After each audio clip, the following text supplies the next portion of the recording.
تو یہ تو ہمیں حسن ظن کے اندر مبتلا ہونا ہی چاہیے. حسن ظن کے اندر کوئی برائی نہیں ہے. بندہ اپنے اوپر یہ اس کو ریئلائز کرے نا, اپنے بارے میں سوچے کہ اگر میں اس کی جگہ ہوتا. اور ظاہر ہے کہ بندہ جب زندگی گزارتا ہے تو بہت ساری چیزیں ایسی ہوتی ہیں کہ کسی کی دعوت میں نہیں جا پاتا, کسی کی موت میت میں نہیں پہنچ پاتا, کسی کے کام نہیں آ پاتا. اپنی کیفیت اس وقت میں بندے کو پتہ ہوتی ہے, بعض اوقات سستی بھی ہوتی ہے, لیکن کوئی شرعی عذر بھی ہوتا ہے, کوئی مجبوری بھی ہوا کرتی ہے. تو ہمیں اس کی مجبوری کو سمجھنا چاہیے کہ ہو سکتا ہے کہ میرا بھائی ہے وہ نہیں پہنچ سکا, ہمارا اختلاف اس پر نہیں ہونا چاہیے. امام شافعی رحمۃ اللہ تعالی علیہ کا ایک مرتبہ فقہی مسئلے کے اندر کسی کے ساتھ اختلاف ہو گیا. ایک دوسرے امام تھے, ان کے ساتھ جو ہے فقہی معاملے کے اندر اختلاف ہو گیا. اچھا, جب فقہی اختلاف ہوا تو وہ اٹھ کر جانے لگے تو امام شافعی رحمۃ اللہ تعالی علیہ نے اس کا ہاتھ پکڑ کے ارشاد فرمایا کہ میرے بھائی, ہم اس اختلاف کے باوجود بھی مسلمان آپس میں بھائی ہیں. سبحان اللہ, سبحان اللہ. اگر وہ بندہ آپ کی محفل میں نہیں آ سکا, آپ کی دعوت میں نہیں آ سکا, پھر بھی وہ آپ کا مسلمان بھائی ہے. انما المؤمنون اخوہ, یہ تو فیصلہ ہے کہ مسلمان آپس میں بھائی ہیں. تو جب بھائی ہیں تو بھائی کا ہمیں خیال کرنا چاہیے, اس کے کام آنا چاہیے, اس کی مجبوری کو سمجھنا چاہیے. بسا اوقات انسان کی طبیعت یوں بھی ہوتی ہے عبدالحبیب بھائی کہ کسی کا بلڈ پریشر ہی ہائی ہوا پڑا ہے, طبیعت ہی ایسی ہے کہ وہ پبلک میں آنا ہی نہیں چاہ رہا. اب ہم کسی کے ایک وقت میں ملاقات کے بعد اس کا تصور ہی ذہن میں یہ بٹھا لیتے ہیں کہ یہ بندہ تو وسیلہ ہی ہے. یہ صرف ملاقات نہیں ہے, مطلب یہ تو میں نے ایک ایگزامپل دی. آپ فون کیا کسی کو, جی, اس نے فون نہیں اٹھایا. اچھا, پہلا تھاٹ جو خیال میں نارملی بدقسمتی نہیں ہونا چاہیے, پتہ نہیں کیوں ہماری سوئی نیگیٹو سے شروع ہوتی ہے. ہاں بھائی, ہمارا نمبر دیکھ کے کہاں اٹھائے گا, پیسوں والوں کا فون اٹھاتا ہوگا, ٹھیک ہے, مطلب ہوتا ہے تو خود فون کرتا ہے, آج مجھے ضرورت ہے تو فون نہیں اٹھایا. اتنے ساری چیزیں ملٹیپلائی کر کے بیٹھ گئے. بھائی کتنی ریزنز ہیں. آپ نے بڑا پیارا جملہ کہا, اپنے اوپر رکھ کے سوچیں. ہم جب سوئے ہوئے ہوتے تو فون اٹھاتے ہیں, کھانا کھا رہے ہوتے فون اٹھاتے ہیں. ایون اب اس وقت مثال کے طور پہ ہم چاروں اس وقت تقریباً 1.5 گھنٹہ 2 گھنٹہ پروگرام میں, تو ہم فون نہیں اٹھائیں گے. لیکن اگر فون کرنے والا کیا کیا سوچ لے, تو جب ہم بھی کسی موقع پر فون نہیں اٹھاتے تو کبھی تو کوئی پازیٹیوٹی ہو کہ بھئی ہو سکتا ہے کوئی بیمار ہوگا, آرام کر رہا ہوگا. تو اس میں تو صرف ایگزامپل دی, صرف دعوت کی, فون اٹھانے کی. یعنی آپ کیا کہیں گے کہ ازمپشنز جو ہیں, فوری طور پہ ڈیسیشنز لے لینا, فیصلہ کر لینا, نتیجہ نکال لینا اور اس کے اوپر ایکشن بھی لے لینا, اس میں جو بنیاد ہے نا, جیسے ایک پہلو بدگمانی ہے, ایک پہلو جو ہے وہ کسی کو ذلیل کرنا ہے, ایک پہلو کسی کے بارے میں جلد رائے قائم کرنا ہے, ایک پہلو جلدی ریئیکٹ کرنا ہے. ان سب چیزوں کی اگر ہم بیسک پر جائیں تو basically it's a decision making, کہ آپ نے کسی چیز کے بارے میں رائے کو قائم کیا, اپنا فیصلہ اپنے ذہن میں منضبط کر لیا. اس میں علماء کی جو تربیت کی جاتی ہے وہ بڑی ہی پیاری اور زبردست ہے. علماء کی صحبت سے سیکھنے کو ملا کہ آپ کے پاس جب بھی کوئی حلال و حرام کا مسئلہ آئے جو کہ بالکل واضح نہیں ہے, تو کبھی بھی دلائل کو دیکھنے سے پہلے آپ اپنے ذہن میں اس کے بارے میں رائے قائم نہ کریں. واہ, دلائل کو دیکھیں پھر رائے قائم کریں. اگر آپ نے پہلے سے اپنے ذہن میں کوئی رائے قائم کر لی تو پھر آپ دلائل کو دیکھنے میں آپ غلطی کا شکار ہو سکتے ہیں. یہ حلال و حرام کے بارے میں بھی ہے, کسی شخص کے بارے میں بھی ہے, دعوت میں نہ آنے پر بھی ہے, ایون کہ ایڈمنسٹریشن سے جن کا تعلق ہوتا ہے. آپ یقین کریں عبدالحبیب بھائی کہ اتنا ریئلائز ہوتا ہے کہ لوگ اتنا ریئیکٹیو ہوتے ہیں کہ وہ دیکھتے ہی نہیں ہے کہ یار اس کا کوئی اور پہلو میں غور تو کروں. اور خاص طور پر جب آپ کسی ڈیسیجن میکنگ پوزیشن پر ہیں تو آپ کا تو کام ہی ہے. آپ کو تو بہت تجربے ہوتے ہیں, پورے مدنی چینل کے ساتھ 800 افراد ہیں, کوئی کسی کی شکایت لے کر ایسے آتا ہوگا جیسے واقعی وہ بڑا مجرم ہی ہے. ابھی چند دن پہلے کی میں آپ سے شیئرنگ کر لیتا ہوں, کہانی کے پیچھے کہانی. میرے جو اسلام بھائی ہوتے ہیں آفس کے ذمہ دار, تو ان سے کسی نے رابطہ کیا کہ بس مجھے ابھی ملاقات کروا دے, میرا بہت بڑا مسئلہ اٹکا ہوا ہے. اور بڑے وہ یوں سمجھے کہ غصے میں یا ناراضی میں. اچھا, انہوں نے کہا کہ ٹھیک ہے, ابھی 2 میٹنگز ہیں آلریڈی, تو میں آپ کو تیسری میٹنگ میں ٹائم ترکیب بنا لیتے ہیں. اچھا, جب وہ آئے تو آگ بگولا, یعنی لفظاً بھی, معنویاً بھی, اصطلاحاً بھی, ظاہراً بھی, باطناً بھی. آپ کو ہیٹ بھی لگتا ہے محسوس ہو رہی تھی. اب وہ آئے بیٹھے اور جیسے ان کا کوئی تقاضا تھا کہ اتنے دن ہو گئے اور میرا یہ مسئلہ حل نہیں ہوا, تو میں سمجھ گیا کہ یہ کہاں پرابلم ہے. تو بہرحال پھر 2-4 منٹ 5 منٹ بات ہوئی.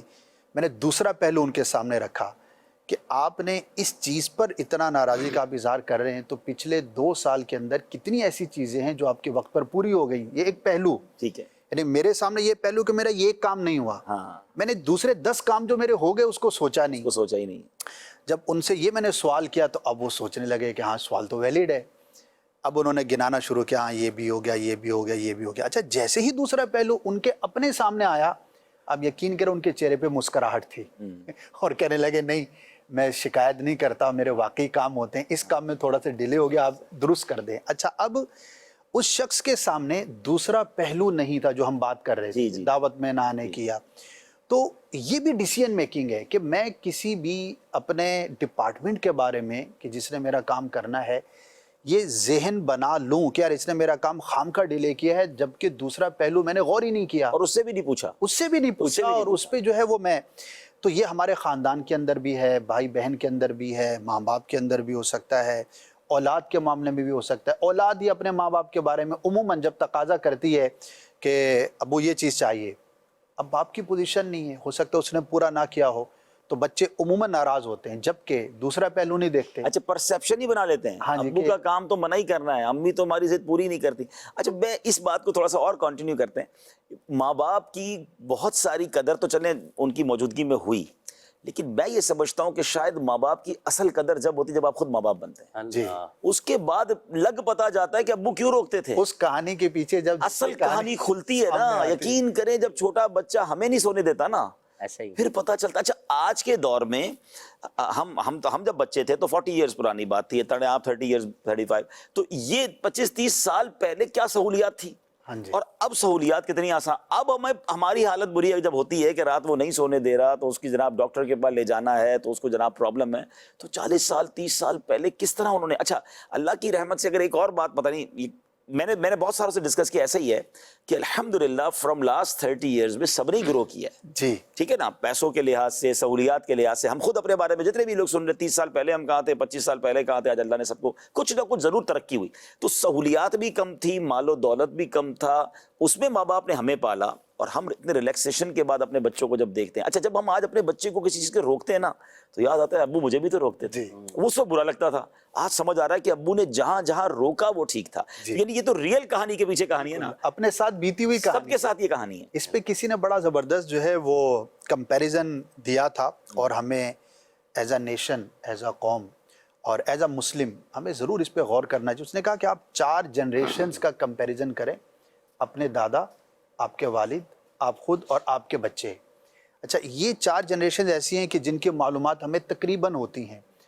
دادا کو کسی نے زیادہ دیکھا ہوتا ہے, کسی نے کم, لیکن بہرحال معلومات ہوتی ہے. ان کی آسائشوں کو دیکھیں, 10 12 15 سال میں وہ کہاں تھے, پھر آپ کے والد کہاں تھے, آپ خود کہاں تھے, اور آج آپ کے بچے 10 12 سال میں جو انجوائے کر رہے ہیں وہ آپ نے ہو سکتا ہے 30 35 سال میں جا کے انجوائے کیا. تو جب یہ آپ 3 4 جنریشنز کو اپنے سامنے رکھتے ہیں تو مجموعی اعتبار سے جو آپ نے بات کہی کہ ہم جو ہے وہ گرو کر رہے ہیں, ٹرانسفارمیشن ہمارے سامنے پورا کا پورا, کہاں سے چلے تھے اور کہاں, اور کاش. اچھا اب یہ آپ نے ایسا موضوع چھیڑ دیا ہے جو مجھے وہ ایک پچھلے دنوں ایک کسی ملک کے باقاعدہ کنگ نے یہ جملہ کہا, اس کے بادشاہ نے جملہ کہا کہ ہمارے دادا جو تھے وہ اونٹوں پہ تھے, ٹھیک ہے, ہمارے والد جو تھے وہ پھر کچھ چھوٹی گاڑیوں پہ آئے, آج ہم جہازوں اور لینڈ کروزر میں ہیں. اس نے کہا آپ کے پوتے کہاں ہوں گے, کو لگتا ہے ہمارے پوتے پھر اونٹوں پہ آ جائیں گے. صحیح. وہ بڑی گہری بات تھی. تو کہا یہ کیوں, کہا مسئلہ یہ ہے کہ ہم سب نے اسٹرگل کر کے حاصل کیا ہے, ان کو تیار مل رہا ہے, اگر انہوں نے قدر نہ کی نا اور اس کو ضائع کر دیا تو پھر اونٹوں پہ آ جائیں گے, ریورس ہو جائے گی یہ. اور یہ بڑی آپ نے بھی گہری بات کی, اور شاید یہ جملہ یا یہ بات بچوں کو بٹھا کے سمجھانی چاہیے کہ جو چیز ہم نے 40-50 سال میں جا کر حاصل کی, اچھا پھر کوئی چیز ہے نا مشکل سے ملتی ہے نا اسد بھائی, اس کی قدر ہوتی ہے. جس نے خود کمایا ہو 40-45 سال کے بعد اس سے وہ سہولت ملی ہو تو اب اس کو قدر ہوتی ہے. جس نے آنکھ ہی جناب آسائشوں میں کھولی ہے اس کو لگتا ہے تو میرا حق ہے. اب اسی طرح ایسے یہ جو آپ فرما رہے ہیں نا, تو میں ایک جانتا ہوں, ایک اللہ نے ان کو بڑا نوازا ہے اور کھاتے پیتے آدمی ہیں. اچھا ان کے اپنے بچوں کے بارے میں نے ان سے پوچھا نا کہ وہ آپ کے فلاں شہزادے کہاں ہیں, وہ وہاں پر کام کے لیے گئے ہیں. تو مجھے بڑی حیرت ہوئی کہ یہ خود یہ فیکٹریوں کا مالک ہے, خود یہ سیٹ ہے اور بڑا اللہ نے اس کو نوازا ہے, لیکن یہ اپنے بچے کو وہاں پر اپنی فیکٹری میں نہیں لگا رہا, وہاں پر سیٹ کی جگہ نہیں بٹھا رہا, بلکہ کسی کا جو ہے نا الگ فیکٹری میں اس کو جاب پر لگایا ہوا ہے. تو اس کی وجہ میں نے پوچھی کیا ہے, کہنے لگے حضرت بات یہ ہے کہ اگر یہ فوراً ہی میری سیٹ پر آ کر بیٹھ جائے گا نا تو اس کو نیچے کی مشکلات کا آئیڈیا نہیں ہوگا، اس کو پتہ نہیں چلے گا. تو ابھی اس کا لرننگ پروسیس اس کا ٹائم چل رہا ہے کہ یہ وہاں سیکھ لے کہ جاب کے اندر کیا کیا معاملات ہوتے ہیں. پھر لانا اس کو میں نے اپنی جگہ پر ہی ہے، لیکن ٹریننگ کے بعد لانا، ٹریننگ کے بعد لے کر آنا. بہت اچھی بات ہے. اور یہ واقعی بڑے سمجھدار لوگوں کا طریقہ ہوتا ہے کہ ڈائریکٹلی ساری آسائشیں دے دینا. وہ کہتے ہیں نا سونے کا نوالا یا سونے کا چمچہ لے کر کو جو پیدا ہوتا ہے اس کو پھر ٹیک کیئر کرنا آسان نہیں ہوتا. چلیں مولانا راشد صاحب کی طرف چلتے ہیں. حضرت آپ کوئی اپنی زندگی کا کوئی واقعہ یا کتابوں میں آپ نے کوئی ایسا واقعہ پڑھا ہو جس کہانی کے پیچھے کوئی کہانی ہو تو میں بتائیے گا. جی، ایک مشہور جملہ ہے کہ تصویر کے دو رخ ہوتے ہیں. جب ہمارے سامنے کوئی مسئلہ آتا ہے اور بالخصوص ہمیں اس میں کچھ ڈیسیجن لینا ہوتا ہے یا دو فریقین جو ہیں ان میں جب کوئی فیصلہ کرنا ہوتا ہے تو اس وقت ہمیں تصویر کے دونوں پہلوؤں کو دیکھنا چاہیے. بعض اوقات ایک بندے کی بات کو سن کے اس کا موقف جان لیا تو ہم ایک رائے قائم کر لیتے ہیں کہ واقعتاً یہ مظلوم ہے اور سامنے والا جو فریق مخالف ہے وہی ظالم ہے. لیکن جب اس کی سنی جاتی ہے تو معاملہ بالکل برعکس ہوتا ہے. یعنی دنیاوی معاملات میں بھی ایسا ہوتا ہے اور شرعی معاملات میں بھی ایسا ہوتا ہے. میں جب کچھ عرصہ پہلے قبلہ مفتی سجاد صاحب کے پاس افتاء مکتب میں تدریب کر رہا تھا، تخصص فی الفقہ کا یہ ہمارا دوسرا سیشن تھا، تو وہاں پر قبلہ مفتی سجاد صاحب کے پاس مختلف افراد آیا کرتے تھے کچھ مسائل کو لے کر. تو استاد صاحب نے ہمیں یہ تنبیہ کی ہوئی تھی کہ آپ اپنا کام کیا کریں لیکن جب کوئی سائل آئے تو آپ ہمیں فوکس کیا کریں، دیکھا کریں کہ وہ کس طرح سوال کر رہے ہیں اور کس طرح ہم ان کو جواب دے رہے ہیں. تو وہ جب آتے تو ہم متوجہ ہوتے. اب ایک فریق جب کوئی بات کرتا تو ہمیں بھی ایسا گمان ہوتا اور ایسا لگتا کہ واقعتاً یہ بندہ صحیح ہو، جو ساتھ میں بیٹھا ہوا ہے وہی اسی کی غلطی ہے، وہ یہ ظالم اور وہ مظلوم. لیکن استاد صاحب پھر یہ ساری گفتگو سننے کے بعد 2-3 اصولی باتیں پوچھتے. یعنی اصول کے مطابق شرعی جو انداز اور نقطہ نظر ہے اس کے تحت جب 1-2 باتیں پوچھتے تو معاملہ بالکل برعکس ہو جاتا اور ہم خود حیران ہو جاتے کہ کہانی تھی کیا اور نکلی کیا. یعنی جو مدعی ہے وہ مدعا علیہ بن جاتا، یعنی کہ جو ظالم ہے وہ مظلوم بن جاتا. تو بالخصوص وہ افراد کے جو ایک خاندان کے بڑے سربراہ ہیں یا سربراہ نہیں بھی ہیں، کسی ادارے میں ہے، کسی بھی ایسی پوزیشن میں ہے کہ 2 افراد کا معاملہ ان کے سامنے آتا ہے تو انہیں ایک طرف کی سن کر رائے قائم نہیں کرنی چاہیے، دونوں طرف کی سننے کے بعد ہی ایک فیصلہ دینا چاہیے. اور یہ شرعی لحاظ سے بھی ضروری ہے کہ ایک فریق کی سننے کے بعد دوسری کی سنی جائے اور پھر اصولوں کو دیکھا جائے. یہاں پھر وہ اقربا پروری والا بھی معاملہ نہیں ہونا چاہیے اور انسان کا ایک طرف اگر قلبی میلان ہے اس کو بھی نہیں ہونا چاہیے. اصولوں کو اور شریعت کے احکام کو دیکھنا چاہیے، جس کا جو حکم بن رہا ہے اس کو واضح کرنا چاہیے. ماشاءاللہ بالکل ایسا ہی ہے. اور یہی بات ہم زندگی میں ایکسپیرینس بھی کرتے ہیں. بلکہ میں تو یہ سمجھتا ہوں کہ آج کل جو بہت سارے چیٹنگ کے واقعات ہو رہے ہیں، بہت سارے فراڈز ہو رہے ہیں، بہت سارے دھوکے جو دیے جا رہے ہیں، اس کے پیچھے بھی فارمولہ یہی ہے کہ لوگ ظاہر کو دیکھ کر ڈیسیشن لے لیتے ہیں، انتظار نہیں کرتے اس کا دوسرا پہلو دیکھنے کا، بس جو نظر آ رہا ہے اس پر فوری عمل کر لینا ہے. اب اس پہ ایسے لوگوں کا کاروبار چمک اٹھتا ہے کہ جو نفع دکھا کر اور جناب سونا دکھا کر تو اگلے خواب دکھا کر مٹی بیچ کے چلے جاتے ہیں، جناب خواب بیچ کے چلے جاتے ہیں اور لوگ اپنی پوری جمع پونجی لگا دیتے ہیں. یعنی یہ تو اتنے واقعات ہو گئے اسد بھائی کہ لوگ بہت زیادہ نفع دکھایا اور سامنے والے نے کہا جناب اس سے تو شریف آدمی کوئی نہیں ہے، میں نے 50,000 دیے تو اس نے اتنے پیسے دے دیے، نہ شرن دیکھا کہ درست ہے کہ نہیں ہے، تو اب اس نے لاکھ روپے لا کر دیے. جب اس کا بھی نفع مل گیا تو اب لگا جناب اب تو اور دوستوں کے پیسے لگانے ہیں، دوستوں کو جا کے بتانا شروع کیا اور کرتے کرتے بات لاکھوں سے چلی اور کروڑوں تک پہنچی. اور جب کروڑوں تک پہنچی تو وہ صاحب تو بھاگ گئے اور ان کا سب کچھ ضائع ہو گیا. تو کہانی کے پیچھے کہانی بعض اوقات کچھ اور نکلتی ہے. تو ناظرین براہ کرم اگر جینے کی تمنا ہے تو کچھ پہچان پیدا کرنی چاہیے. یہاں میں اپنی زندگی کا ایک ایکسپیرینس آپ کو شیئر کرتا ہوں کہ بڑوں سے یہ سیکھا ہے کہ جلدی فیصلہ نہ کریں. آپ کے پاس کوئی بڑا نفع والا کاروبار بھی آ رہا ہے، بڑا اچھا یوں سمجھیے کہ نفع نظر آ رہا ہے، بڑا اچھا پروفٹ دے رہا ہے، بڑا اچھی آفر کر رہا ہے، دل کہتا ہے ابھی کر لو نکل جائے گی، مگر نہیں نکلے گی. ایک دن سوچ لیں، 4 بندوں سے مشورہ کر لیں، کسی اور کی رائے لے لیں. فوری جو دین اینڈ دیر ڈیسیجن ہوتے ہیں نا، بعض اوقات اس میں بڑی غلطی ہو جاتی ہے. میں نے نگرانی شورا سے ایک بات سیکھی.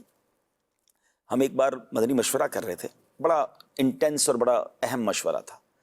تو ٹائم ایسا رکھا گیا کہ جس میں بیچ میں نمازوں کا وقفہ آیا. ظہر پڑی، عصر پڑی، مغرب پڑی، عشاء. میں نے کہا سب یار یہ اتنا اہم مشورہ تھا، ہمیں کوئی ایسے ٹائم میں رکھنا چاہیے تھا کہ ہم 3 4 5 گھنٹے کی ایک ہی نشست کر لیتے. تو انہوں نے بڑی پیاری بات فرمائی، کہا جب اہم باتیں کرنی ہو نا تو بیچ میں گیپ ہونا چاہیے. اچھا، آپ جب کھڑے ہوتے ہیں، آپ وضو کرتے ہیں، آپ نماز پڑھتے ہیں تو آپ کو دوسرا پہلو سامنے آ جاتا ہے. آپ ایک ہی میٹنگ میں ایک ہی ٹاپک پر جا رہے ہوتے تو آپ ون وے جا رہے ہوتے ہیں، مائنڈ پیٹرن آپ کا اسی ایک ہی طرف. لیکن اگر آپ پیٹرن چینج کریں گے نا اور اٹھ جائیں اس نشست سے, تھوڑی دیر کے لیے بریک لیں, تھوڑی دیر کے لیے اپنے آپ کو چینج کریں. مجھے اتنا کمال کا لگا وہ ڈیسیشن. اچھا اسی طرح میں ایک اور اپنی زندگی کا ایکسپیرینس آپ کو شیئر کرنا چاہوں گا, شاید بہت ساروں کو اس سے فائدہ اللہ کرے ہو جائے. میں خود آج اس ایکسپیرینس سے آج ہی گزر رہا ہوں. بعض اوقات کیا ہوتا ہے, آپ کو کوئی میسج آ گیا جس سے آپ کو تکلیف پہنچی, یا کسی ملاقات میں آپ کو تکلیف پہنچی, یا کسی سے آپ کو کوئی پرابلم ہوئی, ہم کیا کرتے ہیں فوراً جواب دیتے ہیں. اور جب آپ فوراً جواب دیتے ہیں نا, آپ کا جواب بڑا بعض اوقات جارحانہ ہوتا ہے, غصے میں ہوتا ہے, آپ کے جو دماغ میں آ رہا ہوتا ہے وہ آپ اس کو ریئیکٹ کر دیتے ہیں. آپ اپنے دل کو کسی طرح یہ منا لیں کہ یار میں نے اس کو جواب دینا ہے مگر آج نہیں دینا, بھائی کل بھی تو دے سکتا ہوں. بالکل. آپ یقین کریں, اس کو پریکٹس کر کے دیکھ لیں. آپ ایک دن بعد جب کسی کو جواب دیتے ہیں نا, آپ کا جواب اتنا نپات اللہ ہوگا, ٹو دی پوائنٹ ہوگا, آپ کول ڈاؤن ہو چکے ہوں گے, کیونکہ مقصود ذلیل کرنا نہیں ہے, صحیح. مقصود اصلاح کرنا ہے نا. دونوں کی باتوں کا انٹینشن اچھی ہوتی ہے, دونوں کی انٹینشن اچھی, لیکن وہ میسج آگ لگا دیتا ہے. اگر آپ نے اسی انداز میں اس وقت وہ میسج کر دیا نا, اچھا آگ تو لگ گئی, ساری زندگی آپ بھی شرمندہ ہوتے ہیں کہ یار میں نے کہا تھا یہ, مجھے یوں نہیں کہنا چاہیے تھا. اچھا غلطی بھی اس کی, شرمندہ بھی میں ہو رہا ہوں کیونکہ میں نے ریئیکٹ فوراً کر دیا. جذبات ایسے ہوتے ہیں, الفاظ بھی قابو میں نہیں ہوتے. اچھا پھر سب سے بڑا پرابلم ہو گیا واٹس ایپ. جی پہلے کیا ہوتا تھا کہ میں نے آپ کو بٹھا کر کچھ کہہ دیا, بعد میں معافی مانگ لی, تو آپ کے ذہن سے بھی میرا وہ پیغام ڈیلیٹ ہو گیا نا, ٹھیک ہے یار عبدالحبیب بھائی نے معافی مانگ, لیکن میرا میسج ہی پڑا ہوا ہے آپ کے موبائل میں. آپ تو جب سنو گے آپ کو غصہ آئے گا کہ یار ایسے بات کی میرے ساتھ, وہ کہاں سے ڈیلیٹ ہوگا. تو میں تو سمجھتا ہوں ایک تو واٹس ایپ پہ اصلاح نہیں کرنی چاہیے, بیٹھ کے اصلاح کر لیں بھائی, سمجھا کے کر لیں, یا کال کر لیں, لیکن کم از کم ایک دن بات کریں. آپ اگر اسی دن ریئیکٹ کریں گے, چاہے آپ کی زوجہ ہے, چاہے آپ کے بچے ہیں, آپ نے دیکھ لی نا, آپ نے گھر میں کوئی ایسی چیز دیکھ لی جو غلط ہو رہی ہے, آپ کو بڑا غصہ آیا, آپ ذہن بنا لیں میں نے اس کی اصلاح ضرور کرنی ہے. والد کو کرنی بھی چاہیے, فیملی کے ممبر کو لیکن تھوڑا سا یا تو ایک دن رک جائیں, 6 گھنٹے رک جائیں, 12 گھنٹے کا بریک لے لیں, ایک نماز ضرور پڑھ لیں. یعنی یوں سمجھ لیں فارمولہ ایک لے لیں کہ اس پورے انسیڈنٹ میں آپ بیچ میں ایک نماز پڑھیں. آپ کا وضو ہوگا, آپ نماز پڑھیں گے, آپ اپنے دماغ میں فریز بنا لیں گے, کیا بات کرنی ہے, ایک پورا سٹرکچر بنا لیں گے, اور آپ پھر بڑی اچھی بات کریں گے, اور انشاءاللہ وہ امپیکٹ اس میں آپ سے چاہوں گا کہ آپ تو بہت زیادہ ظاہر ہے کہ لوگوں سے رابطہ رہتا ہے, تو کبھی ایسا فیل ہوتا نہیں ہے کہ یہ واٹس ایپ اور جو کمیونیکیشن کے ٹولز ہیں یہ سہولت تو ہے, لیکن یہی آزمائش بھی ہے, کیونکہ میرے پاس ریئیکٹ کرنے کے لیے بہت ساری چیزیں ہیں. ایسا ہی ہے, پہلے ایسا نہیں تھا, اور میرے پاس ہڈلز تھے, تو وہ ہڈلز آپ کو سپیس کریٹ کر دیتے تھے. بالکل. اب تو یہاں پر آیا اور یہاں پر گیا, ساتھ ایموجی کا مسئلہ بھی موجود ہے, ساتھ میں گوگل سے آپ اس کے متعلق کوئی پوسٹ اور لفاظی بھی نکال سکتے ہیں, اشعار بھی نکالتے ہیں. تو یہ ساری چیزیں جو ہے جہاں اچھا بھی ہے وہاں اس کا واقعی ایفیکٹ بھی, اس میں جو ہے وہ ایفیکٹ, رشتے تباہ ہوتے دیکھے, گھر ٹوٹتے دیکھے, دین اینڈ دیر ریئیکشن کی وجہ سے پارٹنرشپیں ختم ہوتی دیکھی. اچھا بعد میں دونوں کو احساس ہوا کہ ہم نے غلط کیا, لیکن اگر وہ بریک, اگر وہ دوسرا رخ انتظار کیا جاتا تو بڑا زبردست ہو جاتا. تو اس کو پریکٹس کر کے دیکھیے گا, میں نے تو اس کا بڑا فائدہ دیکھا ہے. یہ آپ نے فارمولہ جو بیان کیا, یہ تحریر کے حوالے سے بھی ایسا ہے کہ انسان کبھی کسی موضوع پر کچھ لکھتا ہے تو وہ پہلی نظر میں یہ سمجھتا ہے کہ میں نے جو لکھا ہے بالکل یہ فائنل ہے, اور اس سے بہتر کوئی لفاظی آ نہیں سکتی. لیکن کچھ وقفے کے بعد دیکھا جاتا ہے تو اپنی تحریر میں ہی غلطیاں نظر آتی ہیں. تو وہی معاملہ ہے, تحریر ہو, تقریر ہو, اپنے جملے, اپنے الفاظ آپ نے دینے ہیں تو اس کو پہلے آپ سوچ لیں. بہت خوبصورت بات. یہ بھی ہو سکتا ہے نا کہ جیسے جب آپ تھوڑا سا بریک لے لیتے ہیں, ٹائم لے لیتے ہیں, تو الفاظ کا چناؤ بھی آپ اچھا کر سکتے ہیں. ایسے ہی الفاظ کا انتخاب اچھا ہو سکتے ہیں. مثال کے طور پر فوراً آپ ریئیکٹ کریں گے تو بولیں گے یار آپ نے یہ کام نہیں کیا, آپ نے یہ بات نہیں کی. لیکن تھوڑی دیر سوچنے کے بعد, کچھ ٹائم کے بعد آپ یوں بھی یہ بات کر سکتے ہیں, یار اس پر ہماری بات نہیں ہو سکی. اب یہ کہ آپ نے بات نہیں کی, ہماری بات نہیں ہو سکی, دونوں میں فرق ہے, بہت فرق, اور اس کا اثر بھی بالکل الگ ہے. اور یہ جلد بازی جو ہے نا, یہ تو شیطان کی طرف سے ہوتی ہے. حدیث میں کہا گیا, روایت میں ہے, العجلۃ من الشیطان, کہ جلد بازی شیطان کی طرف سے ہوتی ہے. تو کئی چیزوں میں جلد بازی نہیں کرنی چاہیے, تھوڑا سا اس میں وقفہ ہونا چاہیے.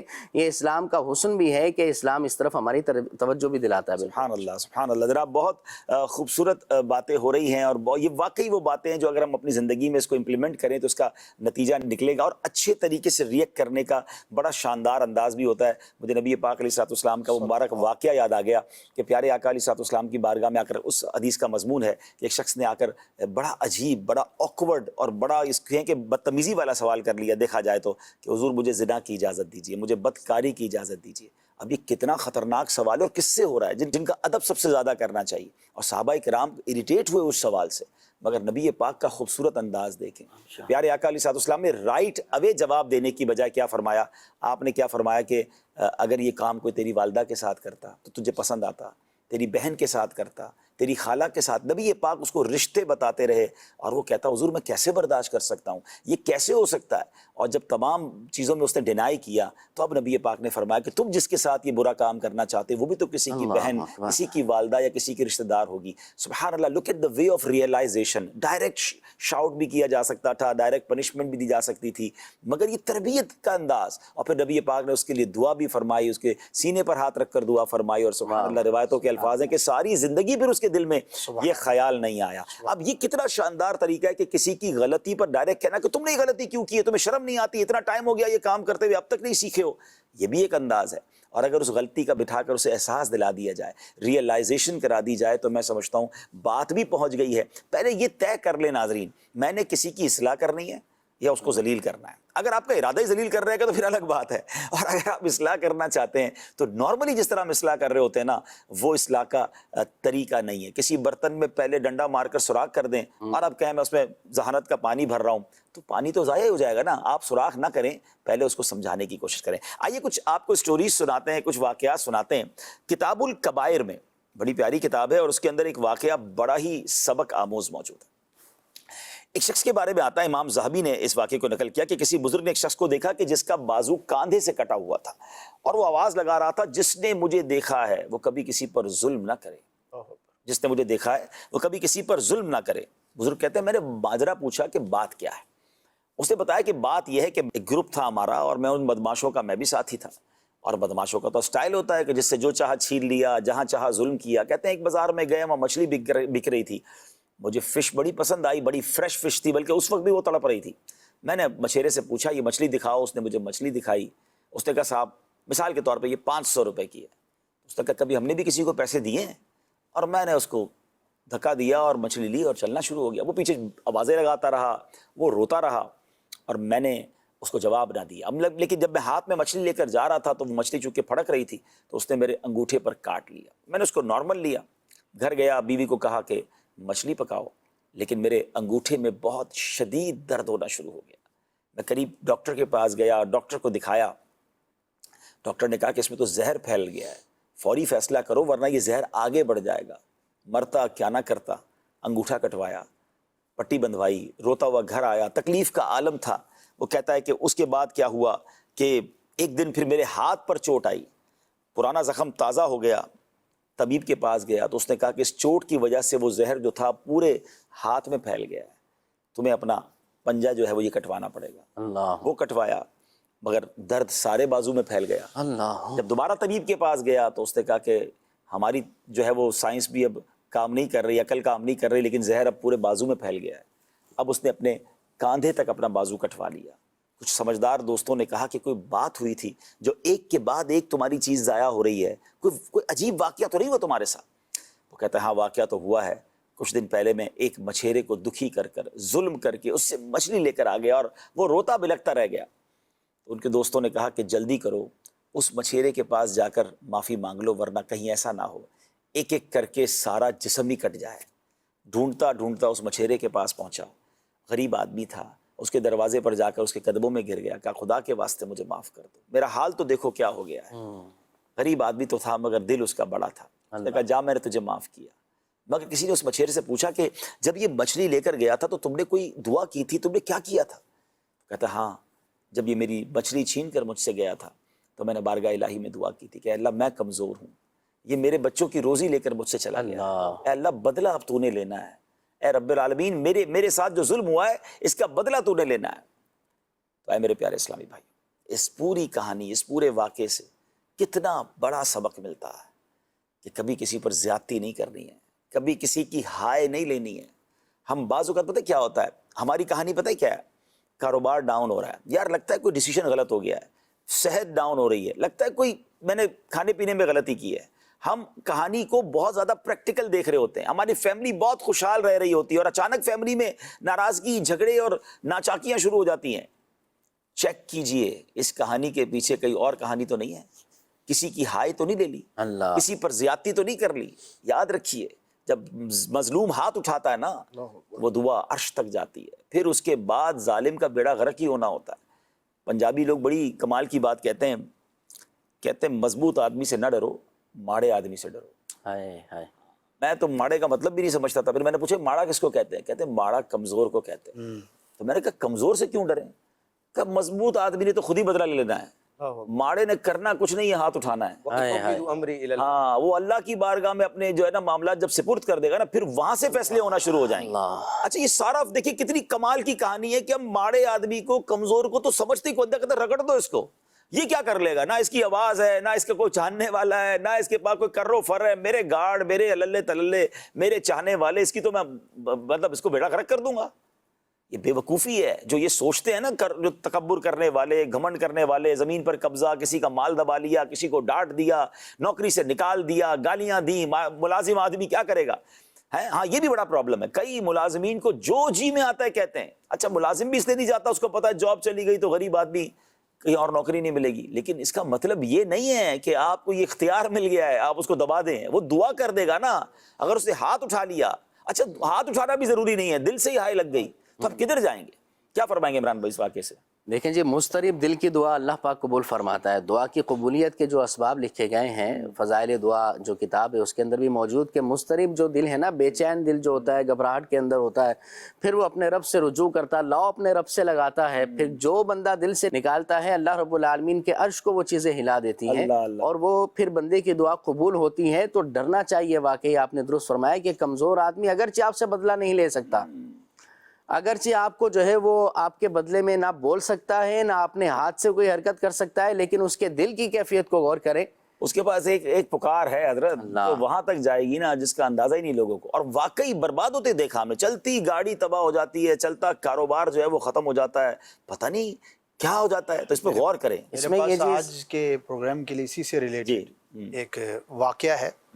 واقعہ تو کسی سمجھے کہ اخبار وغیرہ کا ہے, لیکن ہمارے ٹاپک کو بہت ریلیٹ کرتا ہے. کسی ملک میں, عرب کا کوئی خلیج کا ملک تھا, وہاں پر دو بھائی ایک ساتھ رہتے تھے. ایک شادی شدہ تھا اور ایک ابھی پڑھتا تھا. شادی شدہ بھائی بڑا تھا, ایک دو بچے بھی تھے اس کے, لیکن چھوٹے بھائی کی وہ خیرخواہی کرتا تھا, وہ پڑھتا تھا, اس کی فیسز وغیرہ ادا کرتا تھا. جیسا ہمارے معاشرے میں عموماً ہوتا ہے کہ باپ یا بڑا بھائی چھوٹوں کی خیرخواہی کر رہا ہوتا ہے.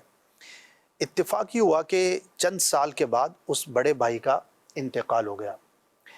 چھوٹے بھائی نے اپنی یونیورسٹی وغیرہ کی تعلیم کو ترک کیا اور آ کر اس نے بڑے بھائی کا بزنس سنبھال لیا, اور اپنی بابی اور جو بھی بھتیجے تھے, بھانجے تھے, بھتیجیاں تھیں, ان کی جو ہے وہ خدمت کرنے لگ گیا. کچھ عرصے کے بعد اس کے دل میں بدگمانی پیدا ہوئی اور برا خیال آیا, اور اس نے کہا کہ کیوں نہ میں اس کاروبار پر پورا جو ہے وہ قبضہ کر لوں.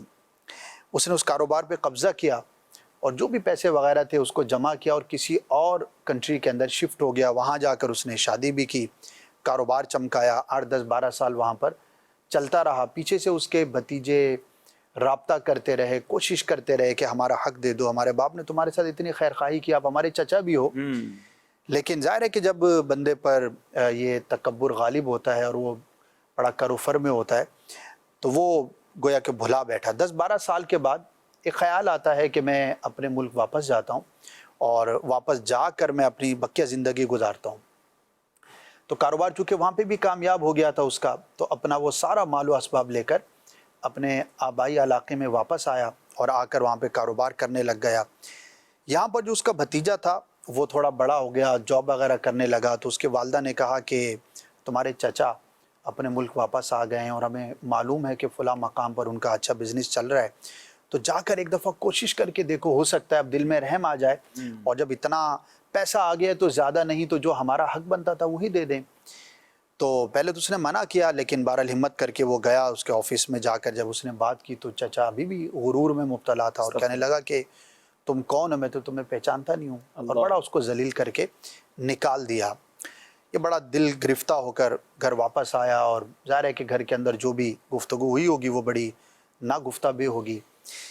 1 2 سال کے بعد یہاں پر اسٹیبل ہونے کے بعد اس نے کہا کہ میں اپنی فارن والی جو فیملی ہے اس کو میں بلا لیتا ہوں.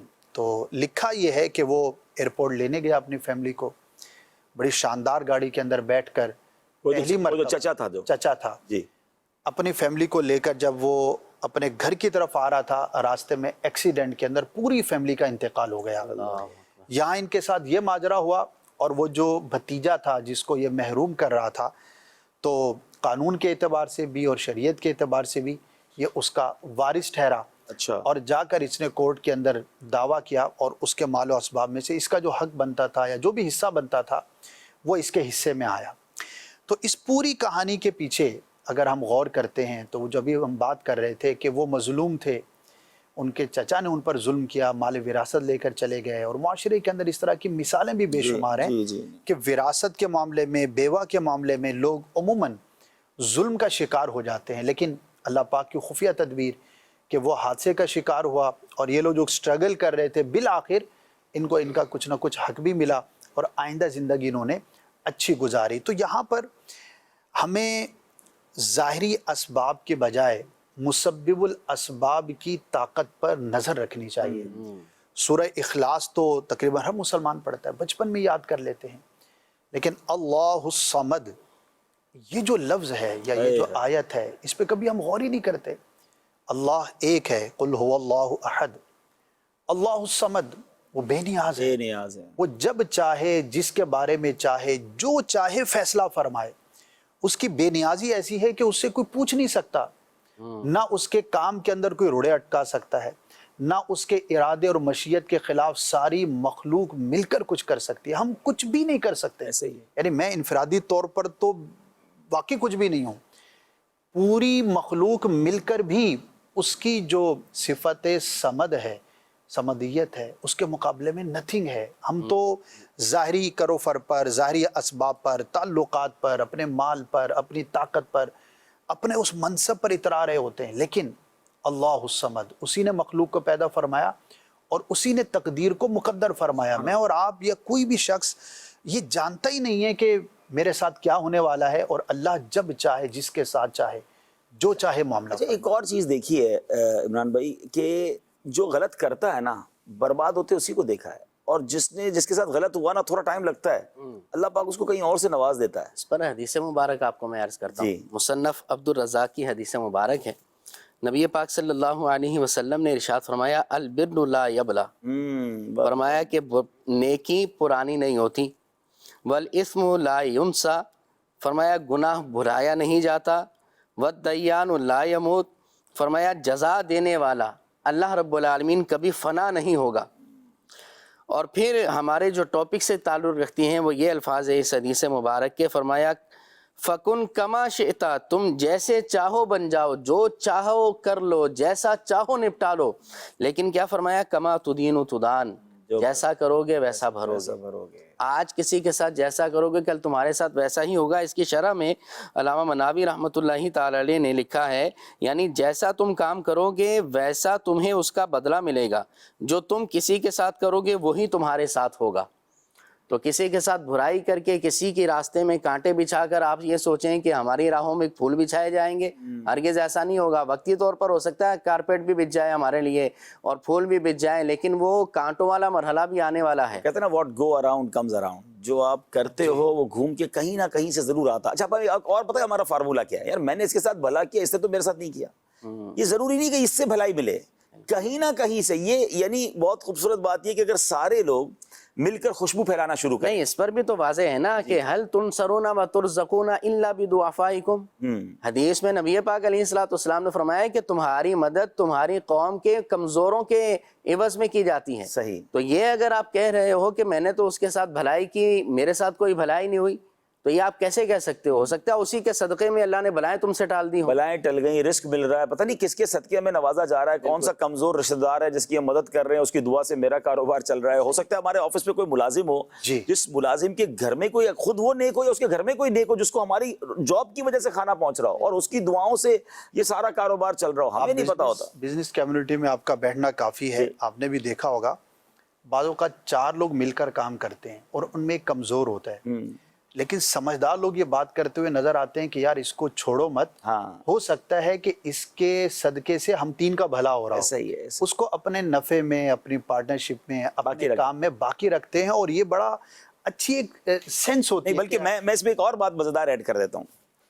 جس گھر میں اسپیشل بچہ ہوتا ہے نا, آپ ان کے والدین سے پوچھیں, خاص طور پر میں نے تو کئیوں سے سنا ہے کہ جو بچہ بعضوں کا جو معذور ہوتا ہے, جس گھر میں یہ اسپیشل بچہ آ گیا اور ماں باپ نے اس کو بوجھ نہیں سمجھا, آپ یقین کریں وہ خود کہتے ہیں جب سے یہ آیا ہمارے وارے نہیں آ رہے ہو گئے جی واہ واہ، یعنی وہ اپنے لیے خاص نعمتیں لے کر آتا ہے، یعنی اس کو وہ ایک آزمائش آئی ہے نا، تو ہمیں نہیں پتا ہوتا بعض اوقات۔ تو میں ایک صاحب بھائی کو جانتا ہوں جو آپ نے بات کہی، ان کا ایک بھائی ہے اسپیشل، اچھا وہ اپنا سارا کاروبار اسی کے نام سے کرتے ہیں، اچھا یعنی کمپنی کا نام بھی اس کے نام پہ رکھا ہے۔ میں نے ایک بار پوچھا یہ کون ہے بندہ، ان کا نام تو کچھ اور تھا، کمپنی کا نام پوچھا تو بولا یہ میرا ایک بھائی ہے جو اسپیشل ہے۔ اللہ تو میں نے کہا آپ نے اس کے نام پہ رکھا ہے؟ بولا ملتا ہے مجھے اس کے صدقے۔ اللہ، میں ابھی سیالکوٹ میں، چلے وہ بھائی سن بھی ہو سکتا ہے، وہ سیالکوٹ میں ہمارے بہت اچھے اسلام بھائی ہیں، اور میں ان کے گھر گیا، میں یقین کریں آئی انسپائرڈ، یعنی بہت اللہ پاک نے ان کو نوازا ہے، ماشاءاللہ بہت بڑا گھر ہے ان کا، کافی اچھا کماتے ہیں، مگر ان کا ایک چھوٹا بھائی ہے، وہ چھوٹا بھائی اسپیشل ہے،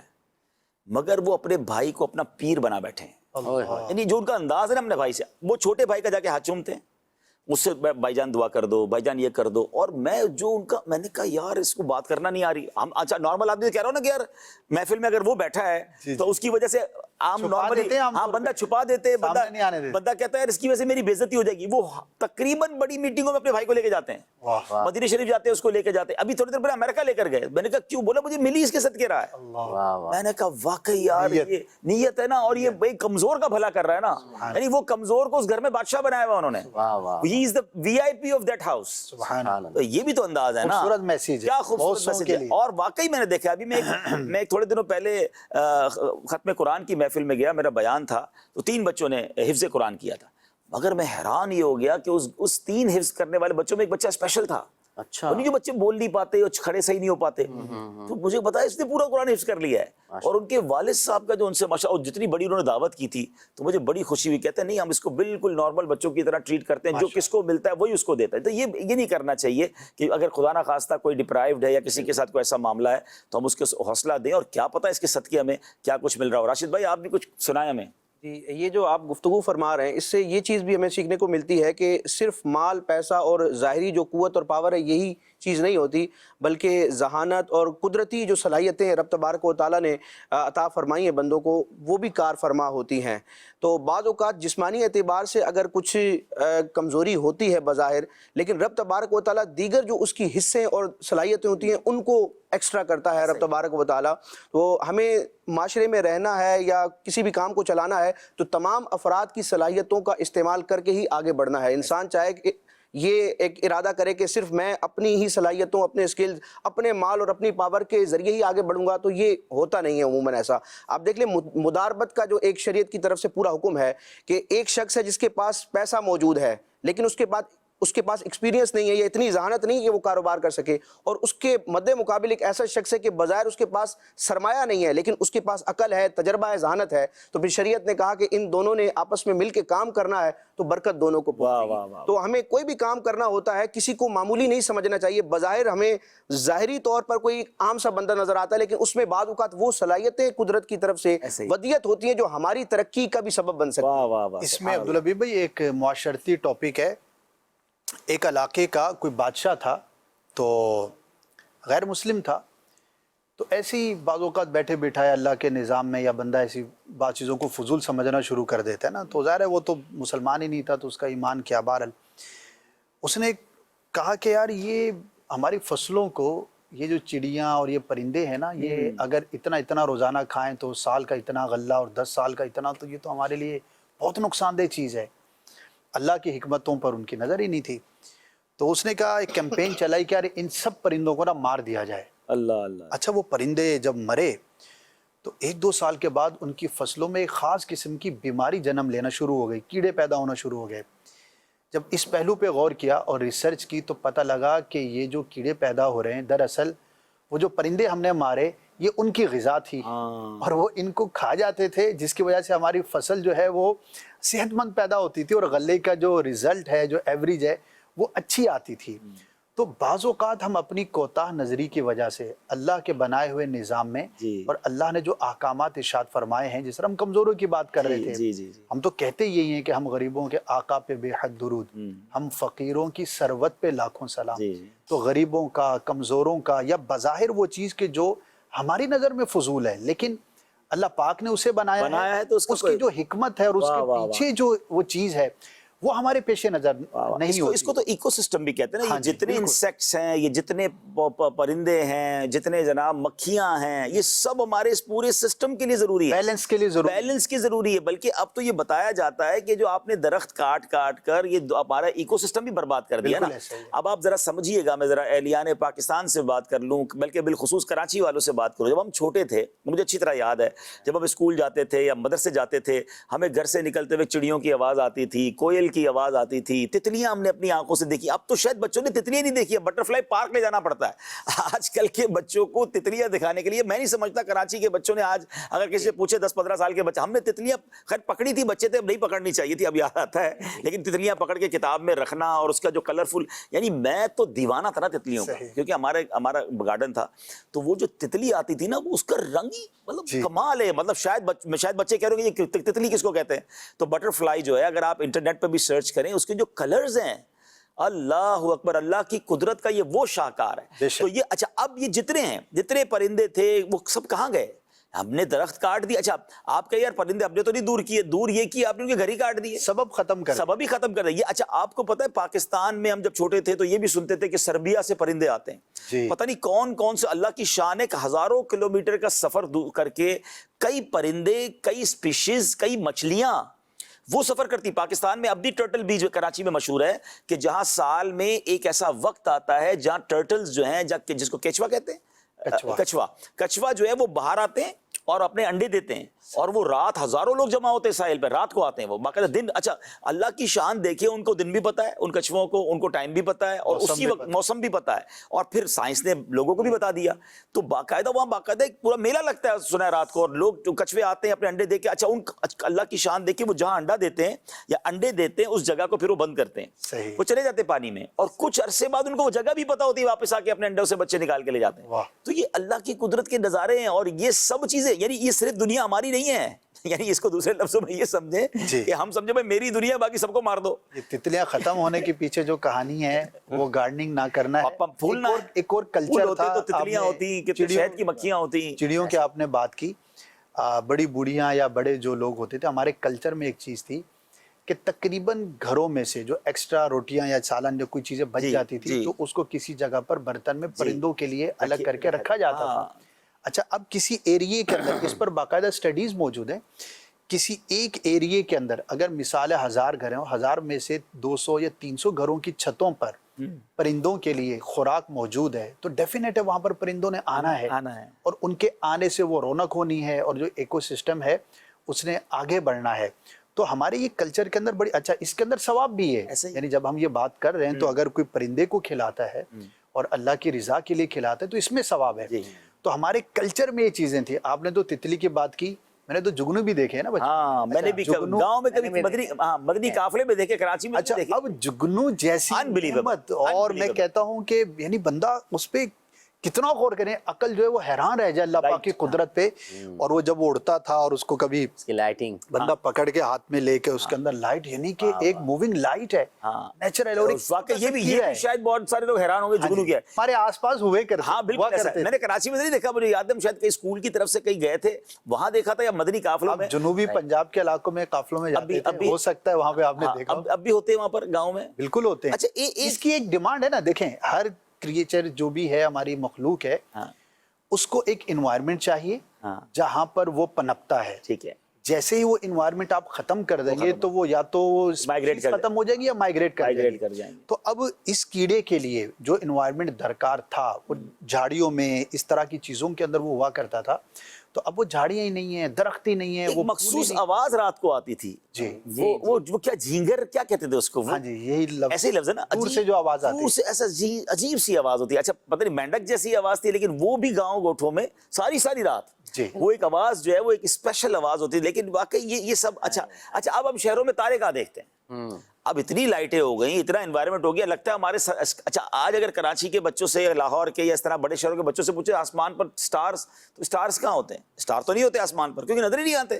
لیکن ابھی بھی آپ ولیجز میں چلے جائیں اگر مدنی قافلے میں, تو باپ رے باپ, بندہ کہتا ہے اتنے تارے, بالکل اللہ کی شان ابھی ہے۔ ذہنی آزمائش کی وجہ سے سفر رہا پنجاب کا، آپ نے کئی چیزیں دیکھی تو ہیں۔ اب وہاں پر اب جیسے لیٹتے تھے نا تو آسمان اوپر کھلا تو ایسے تارے نظر آتے اور ایک کیا منظر ہوتا تھا بندہ کھو جائے اس کراچی میں منظر تو بالکل کراچی میں تو یہ منظر ہمیں نظر ہی نہیں آتا، مطلب لائٹیں اتنی ہیں، روشنیاں اتنی ہیں، واقعی مطلب دیکھا جائے تو وہاں کی انوائرمنٹ، وہاں کا ایک پرسکون ماحول ایک دماغ کو، دل کو الگ ہی سکون فراہم کرتا ہے۔ ایسے ہی آپ نے الگ ہی سنا ہے مزہ بڑے آتا ہے مالٹے اس کے اندر۔ باغ واغ بھی دیکھے آپ نے، تو سنا اس بار ذہنی آزمائش میں بہت سارے سائڈ لائٹ پہ بہت سارے کام اچھا، کیا یہ کہانی کے پیچھے یہ کہانی ہے مجھے ملی بھائی کہ ابھی کبھی آج عمران بھائی یہاں ہیں تو آج یہاں ہیں، تو یہ الگ کہانیاں چل رہی اصل ہیں۔ میں آپ کے پیچھے پیچھے تھے نا، اچھا ہاں آپ جا رہے تھے تو ہم بھی وہاں ہم تو بیانات کر رہے ہوتے تھے لیکن ہمیں کچھ کہانیاں پتہ چل رہی تھی کے رستے میں اتر کے۔ نہیں اچھا ہے، آپ لوگ اس کو دیکھتے بھی رہے اور ماشاءاللہ سنا ہے کوئی کینوں کی دعوت وغیرہ بھی ہوئی تھی؟ اصل میں وہ ایک نئی چیز تھی نا، اب جیسے یہاں پر تو ہم کنو خرید خرید کے کے وہ کھاتے ہیں فری کا مزہ اٹھا اور پھر وہاں تو توڑ کر اپنے ہاتھوں سے کھانا، اس کا انوائرمنٹ، پھر وہاں کا پورا اس کا منجی پہ بیٹھ کے منجی پر بیٹھ کر پھر انہوں نے جیسے وہاں گئے نا کھیت کے اندر تو انہوں نے مطلب جھوپڑیاں بھی بنائی ہوئی تھی وہاں اس کے اندر کہ ظاہر کے جو کھیت کے اور رکھوالے حفاظت کے لیے تو وہ وہاں پر رہتے ہیں، تو بڑا ہی ایک سکون مل رہا تھا۔ پھر وہاں پر ہم نے یہ بھی دیکھا کہ بھی وہ گنے سے گڑ کیسے بنتا ہے، تو اس کی پوری اسمیل بھی بہت آئی ہوگی۔ جی وہ تو تھی، لیکن اچھا یہ بھی کہانی کے پیچھے کہانی ہے نواب شاہ سے، یہ تو آپ نواب شاہ کیوں نا، جب بھی ٹرین گزرتی ہے، اچھا جگنو آ گیا بھائی، اب دیکھیں ناظرین یہ باقاعدہ پوری لیمپ ہے، اگر ہو سکتا ہے کوئی کہے گا یہ تو ایل ای ڈی ہے بھائی، یہ قدرتی ایل ای ڈی لائٹ ہے جو ماشاءاللہ اس پورے علاقے کو روشن کرتی تھی، اس کی بلنگ بھی کرتی ہے۔ اچھا جی اس کی یہ ویڈیو اگر مسلسل ہو نہیں تو ہوتی، دکھائیں۔ اچھا ویڈیو نا یہ یوں ہے جیسے جگنو یہاں سے اڑا نا تو اگلے لمحے آپ کو یہاں لائٹ نظر آئے گی، اس سے اگلے لمحے آپ کو یہاں لائٹ نظر آئے گی، یہ بلنک کرے گی۔ یعنی یہ تو جس طرح جہاز چلتا ہے آج کل تو جہاز کی لائٹ بلنک کرتا ہے، ہاں جی، اس واہ طرح۔ واہ واہ۔ تو یعنی جب بچپن میں اس کو فالو کرتے تھے تو آپ کو اس لائٹ کو فالو کرنا ہے، بڑا سمارٹلی کرنا ہے، کیونکہ وہ اس طرف جائے گا یا اس طرف جائے گا آپ کو تو نہیں پتا، تو وہ بند بجھ کھل بند جس طرح ہوتا ہے نا، تو اس طرح یہ بلنک کرتا ہے اور وہ بڑا ہی خوبصورت۔ اچھا ایک جگہ پر ڈارکنیس ہو بہت زیادہ اور 3-4 اگر جگنو ایک ساتھ ہوں تو آپ تصور کریں کہ وہ کتنا خوبصورت منظر ہوگا، اور وہ ایک جگہ پہ تو نہیں بیٹھا ہوا، تو اس کے پروں کے نیچے جسم کے ایک مخصوص حصے پر اللہ کی شان ہے کہ رات کے اندر جو ہے وہ یہ بلنک کرتا ہے، وہ جیسے جیسے اڑتا ہے تو یہ کوئی الیکٹرسٹی نہیں ہے، یہ کوئی بلب بھی لگا ہوا ہے، یہ کیا ہے؟ کیا بات ہے، سبحان اللہ سبحان اللہ سبحان اللہ و بحمدہ۔ وہ چل رہی ہے کہ رب تبارک و تعالیٰ کی قدرت ہے اور اس کے مختلف عجائبات ہیں، ہمیں اللہ تعالیٰ کی بنائی ہوئی کسی بھی مخلوق کو حقیر نہیں سمجھنا چاہیے اپنے مقابلے میں یا کسی اور مخلوق کے مقابلے میں۔ ڈاکٹر اقبال کے کچھ اشعار میں پڑھنا چاہوں گا۔ پہاڑ اور گلہری کا ایک فرضی مکالمہ لکھا ہے، اس میں بہت کچھ سیکھنے کو ہے کہ بظاہر حقیر سی اور معمولی سی چیز نظر آنے والی وہ بھی بیکار نہیں ہے، کیونکہ رب کی پیدا کردہ ہے، اس میں بھی رب کی ہزارہا حکمتیں ہیں۔ بڑا خوبصورت مکالمہ ہے۔ ڈاکٹر اقبال فرماتے ہیں کہ کوئی پہاڑ یہ کہتا تھا ایک گلہری سے، تجھے ہو شرم تو پانی میں جا کے ڈوب مرے، ذرا سی چیز ہے اس پر غرور کیا کہنا، یہ عقل اور یہ سمجھ یہ شعور کیا کہنا، خدا کی شان ہے ناچیز چیز بن بیٹھی، جو بے شعور ہوں یوں باتمیز بن بیٹھی، تیری بساط ہے کیا میری شان کے آگے۔ پہاڑ گلہری کو کہہ رہا ہے کہ میرے سامنے، میرے کرو فر اور میری جسامت کے سامنے تیری کیا حیثیت ہے، تیری بساط ہے کیا میری شان کے آگے، زمین ہے پست میری آن بان کے آگے۔ یعنی پہاڑ گویا کہ غرور کر رہا ہے اپنے بڑے ہونے پر، جو بات مجھ میں ہے تجھ کو وہ ہے نصیب کہاں، بھلا پہاڑ کہاں جانور غریب کہاں۔ اب یہ گلہری نے سنا تو اس نے اب جواب دیا، کہا یہ سن کے گلہری نے منہ سنبھال ذرا، یہ کچی باتیں ہیں دل سے انہیں نکال ذرا، جو میں بڑی نہیں تیری طرح تو کیا پرواہ، نہیں ہے تو بھی تو آخر میری طرح چھوٹا، چھوٹا ہونا بھی کمال ہے۔ ہر ایک چیز سے پیدا خدا کی قدرت ہے، کوئی بڑا کوئی چھوٹا یہ اس کی حکمت ہے، بڑا جہان میں تجھ کو بنا دیا اس نے، مجھے درخت پہ چڑھنا سکھا دیا اس نے۔ یعنی رب تبارک و تعالیٰ نے اگرچہ تجھے جسامت کے اعتبار سے بڑا بنایا، لیکن رب نے مجھے یہ کمال عطا کیا ہے کہ میں ہوں تو چھوٹی سی گلہری، لیکن مجھے یہ صلاحیت اللہ نے دی ہے کہ میں درخت پر چڑھ سکتی ہوں۔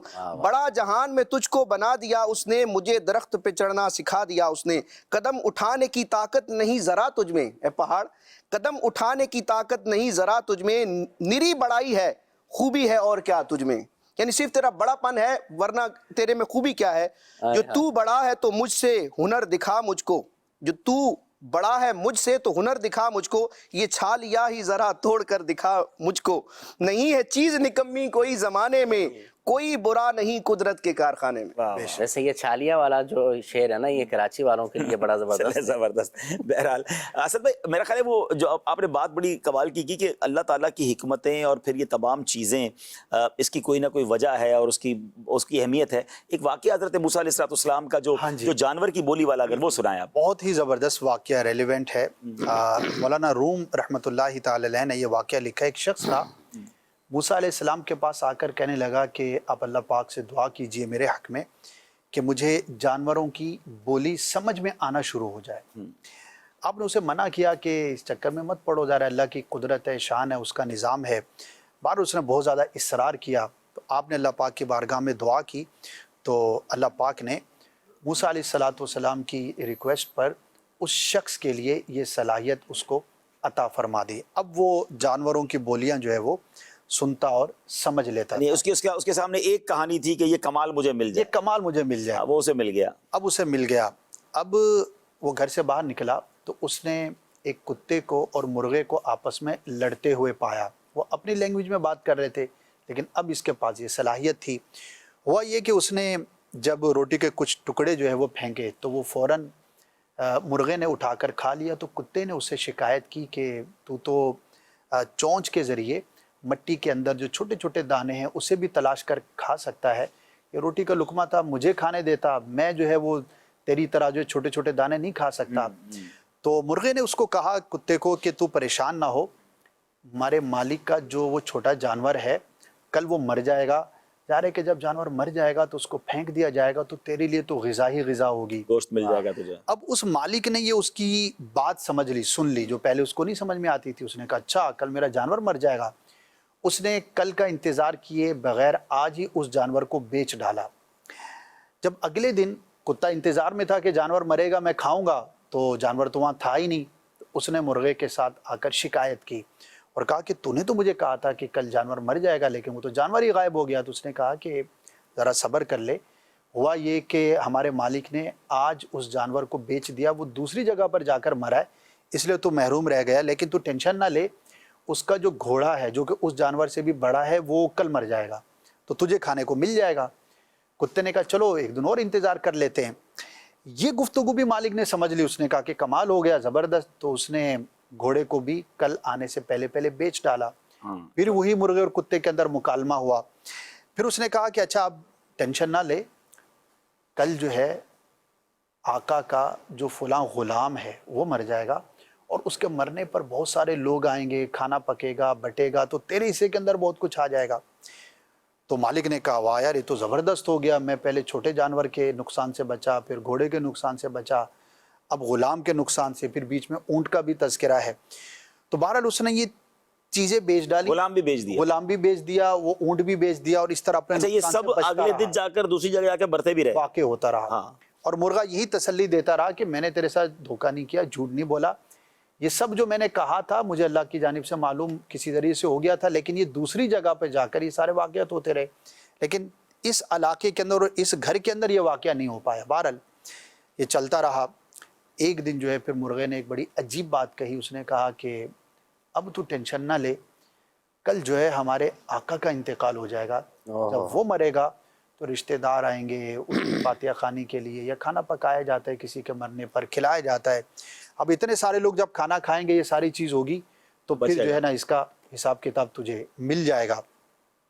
اب تو وہ روتا دھوتا حضرت موسیٰ علیہ السلام کے پاس حاضر ہوا اور عرض کرنے لگا کہ اللہ پاک کی بارگاہ میں دعا کیجیے اور میری کوئی نجات کا ذریعہ. تو آپ نے فرمایا کہ دیکھو تقدیر الہی میں جو لکھا ہے وہ تو ہو کر رہے گا، لیکن میں تیرے لیے اللہ پاک کی بارگاہ میں ایمان پر مرنے کی جو ہے وہ دعا کر دیتا ہوں. تو بہرحال اس کا اسی دن جو ہے وہ انتقال ہو گیا اور وہ دنیا سے چلا گیا. یہاں پر یہ لکھی ہے بات کہ اصل میں وہ جو جانور تھا، چھوٹا جانور بڑے کے لیے، بڑا اس سے بڑے کے لیے، اور وہ غلام آقا کے لیے، یعنی کہ اس گھر کے اندر ایک موت نے واقع ہونا تھا اور ایک موت دوسرے کے لیے بطور صدقہ اللہ کی بارگاہ میں قبول ہو جاتی اور دوسرا اس مصیبت سے بچ جاتا.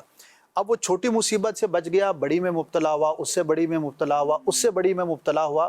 تو اللہ پاک کے جو فیصلے تھے اور جو حکمتیں تھیں اللہ اللہ اس پر اگر یہ شاکر اور صابر رہتا تو اس بڑی مصیبت سے بچ سکتا تھا. یہاں پر مولانا روم رحمۃ اللہ تعالی علیہ نے پھر اس پر علماء نے جو کلام کیا 2-3 باتیں تحریر فرمائیں.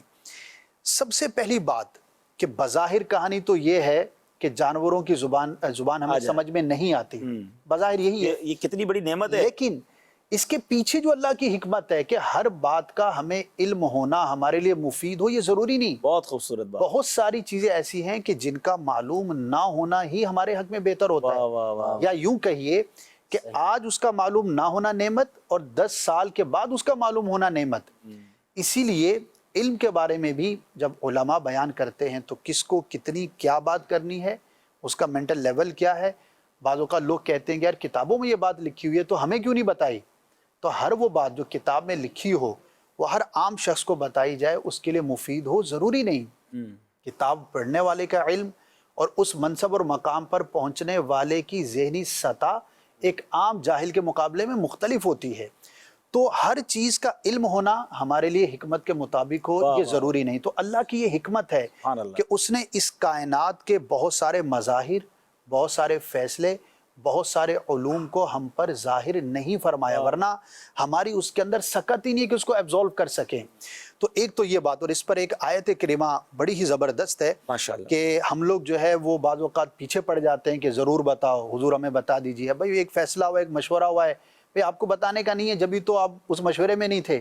نہیں جی کیا بات ہوئی مجھے بتاؤ. بھئی آپ کو بتانے کی نہیں ہے. یہ بھی اس کا ایک محمل ہو سکتا ہے. ماں باپ سے ہر بات نہیں پوچھنی چاہیے، ضد نہیں کرنی چاہیے. اور استاد ہر بات آپ کو ہر وقت بتائے یہ بھی ضروری نہیں. تو قرآن میں اللہ پاک نے ارشاد فرمایا یا ایھا الذین آمنوا لا تسألوا عن اشیاء ان تبد لکم تسؤکم. اللہ اے ایمان والو کہ بہت ساری ایسی باتیں ہیں کہ جن کے بارے میں سوال مت کیا کرو، کہ وہ ایسی چیزوں کے بارے میں ہیں کہ اگر تم پر ظاہر ہو جائے تو تمہیں بری لگے. اور اس کا جو شان نزول ہے وہ یہ کہ ایک شخص جو ہے وہ اپنے نسب کے بارے میں بزد، اللہ اکبر، کہ مجھے جو ہے نا میرے نسب کے بارے میں بتایا جائے. تو اس کو منع کیا گیا کہ بھئی یہ ایسی چیز نہیں ہے کہ تمہیں جو ہے اس کا پتہ ہونا ضروری ہے. لیکن اس نے ضد کی اور اس کے نسب میں خرابی تھی. تو پھر یہ قرآن مجید کے آیت کریمہ وہاں پر نازل ہوئی کہ ہر چیز کے بارے میں سوال بیجا نہ کیا کرو. یعنی یہاں کتنی خوبصورت بات یہ پتہ چلی کہ کچھ چیزوں کا معلوم نہ ہونا بھی نعمت ہے. جی ہمیں پتہ ہی نہ ہو. اب اگر اس کو آج کی حالات کے مطابق لے لیں، کچھ لوگوں کو صبح سے شام تک خبریں دیکھنی ہیں، بالکل ایسے ان کو اخبار پڑھنے، دنیا میں کیا ہو گیا اس کی ٹینشن لینی. اب سارا دن سر پہ سوار کے پتہ نہیں ادھر یہ ہونے والا ہے ادھر وہ. اچھا کر کچھ نہیں سکنا. تجسس کی اس عادت، تجسس کی وجہ سے سارا دن ٹینشن میں. بریکنگ، اب تو ہمارے چینلوں کو بھی ایک ہی کام ہے، بریکنگ. اب وہ بریک ہو جاتا ہے دماغی بھائی. اچھا اگر مثال دیتا ہوں، پورے دن میں کیا ہوا مجھے پتہ ہی نہیں ہے، اور رات کو پتہ چلا کہ یار دوسرے دن وہ ہوا تھا اور حل بھی ہو گیا، بندہ کہتا اچھا ہوا نا پتہ نہیں چلا. اچھا نہ پتہ ہونا بعض اوقات اتنا ریلیکس کر دیتا ہے. اچھا اسی طرح بعض اوقات گھر کے معاملات میں بھی ہر بال ٹو بال کامنٹری نہیں ہونی چاہیے. مثال کے طور پہ آپ کوئی گھر کے باہر، میں یہ گھر والوں سے بھی بات کرنا چاہتا ہوں. اب مثال کے طور پہ کوئی شوہر ہے یا بھائی ہے، وہ ٹریول پر گیا ہے.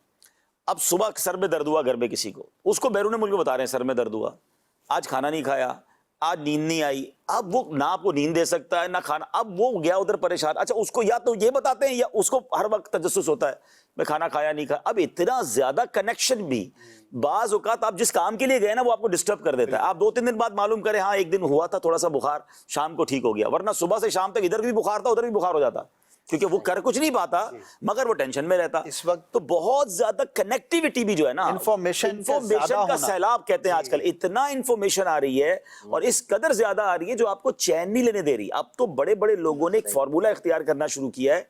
میں ابھی تھوڑے دنوں پہلے ایک بندے کو دیکھا کہ جس کے ملین نہیں بلین فالوورز ہوں گے، وہ خود سوشل میڈیا اس نے چھوڑ دیا. اچھا اس کے اکاؤنٹ بنے ہوئے ہیں، اس کو دنیا بھر کے لوگ چاہتے ہیں. کسی فیلڈ کا بہت بڑا نام ہے، میں نام نہیں لینا چاہتا. میں نے اس کے بارے میں پڑھا کہ اس نے خود کہا میں نے سوشل میڈیا چھوڑ دیا. کیوں؟ بولا میں سکون چاہتا ہوں. اچھا اب بھی کئی لوگ وہ ہیں جو باقاعدہ 2 دن جب چھٹی ہوتی ہے تو 2 دن فون بند کر دیتے ہیں.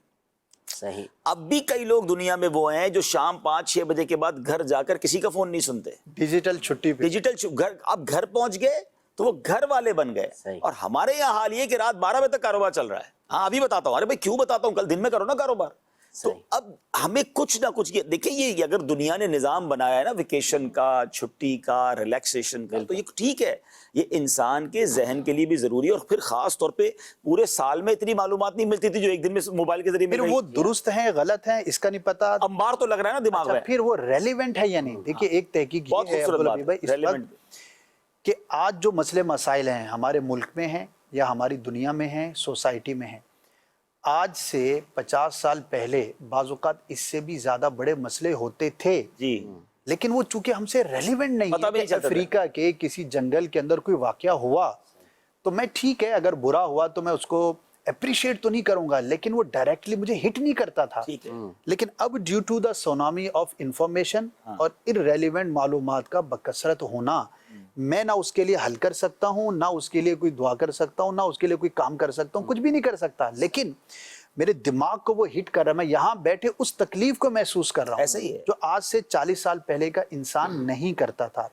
تو there should be a balance کہ انفارمیشن کتنی آئے. اور اس پر ایک جو فارمولا لوگ بتاتے ہیں، کاش کہ ہم اس کو اپنانے لگ جائیں، کہ media, social media, connectivity, information پر ایکسیس ہونا، یہ ساری چیزیں نعمت ہیں. بنیادی طور پر اس کو ہم ایک لمحے کے لیے نعمت کنسیڈر کر لیتے ہیں. لیکن یہ کب نعمت ہیں؟ کہ جب میرا کنٹرول اتنا ہے کہ میں اپنی ریلیونس کے مطابق اور اپنی فائدے کے مطابق میں اپنی مرضی سے حاصل کروں. اس کی مرضی نہ چلے، اس کی مرضی، یعنی کہ میں نے اپنے آپ کو سکرولنگ کے حوالے نہیں کیا ہوا. ہر میں گروپ میں YouTube کھولوں یا میں فیس بک کھولوں اور اس کو سکرول کرتا جا رہا ہوں اور میں نے آدھا گھنٹہ اس کے اندر لگایا، دیٹ مینس کہ میں نے اپنے آپ کو اس کے سپرد کیا. اس کے بجائے اس کو یوں کریں کہ میں نے آدھا گھنٹہ گزارنا ہے تو اس کی مرضی سے نہیں، جو اپنی مرضی سے. کہ آج میں نے ٹاپک کی تیاری کرنی ہے تو میں نے سرچ کیا اپنی مرضی سے. تب تو یہ نعمت ہے کہ میں نے آدھا گھنٹہ گزارا تو وہ میری ضرورت اور لیاقت اور اہمیت کے مطابق مجھے چیزیں دے رہا ہے. اور اگر میں نے اپنے آپ کو اس کے سپرد کر دیا کہ جو وہ دکھا رہا ہے میں دیکھ رہا ہوں، جو وہاں آ رہا ہے میں وہاں جا رہا ہوں، تو that means you are going to be a disaster. اچھا اب اس میں ایک اور بات، جی اس کو یوں بھی بیان کیا جاتا ہے کہ کامیاب لوگ جو ہوتے ہیں نا وہ اصول پسند ہوتے ہیں، ان کا فوکس ان کے گول پر ہوتا ہے. اب مثال کے طور پر ہم یہاں بیٹھے ہیں سلسلہ کرنے کے لیے، ہم یہاں پروگرام میں بیٹھ کر سوچ رہے ہوں کہ گھر میں کیا ہو رہا ہوگا، پیچھے آفس میں کیا ہو رہا ہوگا، تو کیا ہے کہ پروگرام بھی ڈسٹرب ہوگا، پروگرام بھی کامیاب نہیں ہو سکے گا، ہم خود بھی ڈسٹرب ہوں گے.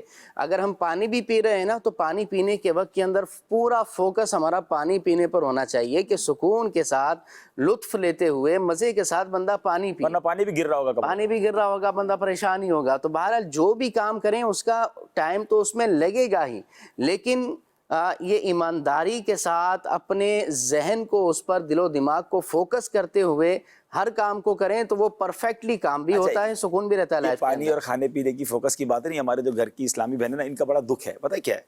کئی لوگ، اس میں ہم میں بھی کچھ لوگ شامل ہوں گے، کہ کھانا کھاتے ہوئے بھی فون چل رہا ہے. اب انہوں نے بنایا 3 گھنٹے میں، 4 گھنٹے میں کھانا. آپ بلیو کریں جس وقت آپ کھانے کے وقت فون پر ہیں یا کچھ دیکھتے ہوئے کھا رہے ہیں، آپ سے کوئی پوچھ لے ذائقہ کیسا ہے، آپ کو پتہ ہی نہیں چلے گا. اس وقت غور کریں گے کیسا ہے یار واقعی کچھ کھایا، کیا کھایا یہ بھی یاد نہیں ہوتا کبھی کبھی تو. اچھا پتہ ہے انٹرنیشنلی یہ رول بنا، بلکہ میں نے پڑھا پاکستان میں بھی شاید شروع ہوا ہے، کہ کچھ ہوٹلز نے باقاعدہ اپنے ریسٹورنٹ میں جیمر لگا دیے. اچھا، ہمارے ریسٹورنٹ میں موبائل نہیں چلے گا. حالانکہ اب ہم کراچی والے تو وہ ریسٹورنٹ ہوتے ہیں جب وائی فائی ہوگا، وہ کہہ رہے ہیں جائیں گے نہیں بغیر وائی فائی کے، بغیر. اچھا چونکہ وائی فائی ہوگا تو زیادہ دیر بیٹھیں گے. وہ کہتے ہیں ہم چاہتے ہیں کہ آپ کھانے کو انجوائے کریں، اتنی محنت سے ہم نے ٹیسٹ بنایا، آپ آ کے فون پہ لگے رہتے ہیں. فون بند ہوگا تو آپ اچھا کھانا کھائیں گے. اس میں انرجی بھی ویسٹ ہوتی ہے. ہاں، کھانے کو اگر آپ توجہ سے نہیں کھا رہے اور اس وقت آپ کا دماغ جو ہے وہ کسی اور طرف ہے. اللہ کی شان ہے کہ جب ہم کوئی بھی چیز کھاتے ہیں نا تو ایک تو اس کے اندر انرجی ہے جو قدرتی ہے، وہ ہم کھائیں گے تو ہمیں ملے گی. دوسرا ہمارے دماغ کا اس انرجی کو ایکسیپٹ کرنا، اس کے بھی نمبرز ہیں. واہ واہ واہ. کہ جب آپ اس انرجی کو، اپنے دماغ کو کمانڈ دیتے ہیں کہ میں نے فار ایگزامپل ایپل کھایا، یہ ایپل میرے جسم میں گیا اور آپ نے توجہ کی، اللہ کا شکر ادا کیا اور یہ سوچا کہ اس سے میرے جسم کو انرجی ملے گی، تو اٹ میٹرز اے لاٹ کہ آپ کا کھانا آپ کے نظام ہضم کا حصہ درست بنے گا. اور اب تو جو نیوٹریشنز ہوتے ہیں، جو ماہر غذائیات کہہ لیں، وہ اس بات کا باقاعدہ کہتے ہیں کہ جب بھی آپ کھانا کھائیں، ایک تو یہ تھیوری تھی کہ بھائی ورکنگ لنچ ہونا چاہیے، ورکنگ ڈنر ہونا چاہیے، ایک وقت میں 2 کام ہونے چاہیے. بعض چیزوں میں یہ میٹر کرتا ہے، ٹھیک ہے، جہاں پر کوئی نقصان کا پہلو نہیں ہے. مثال ہے آپ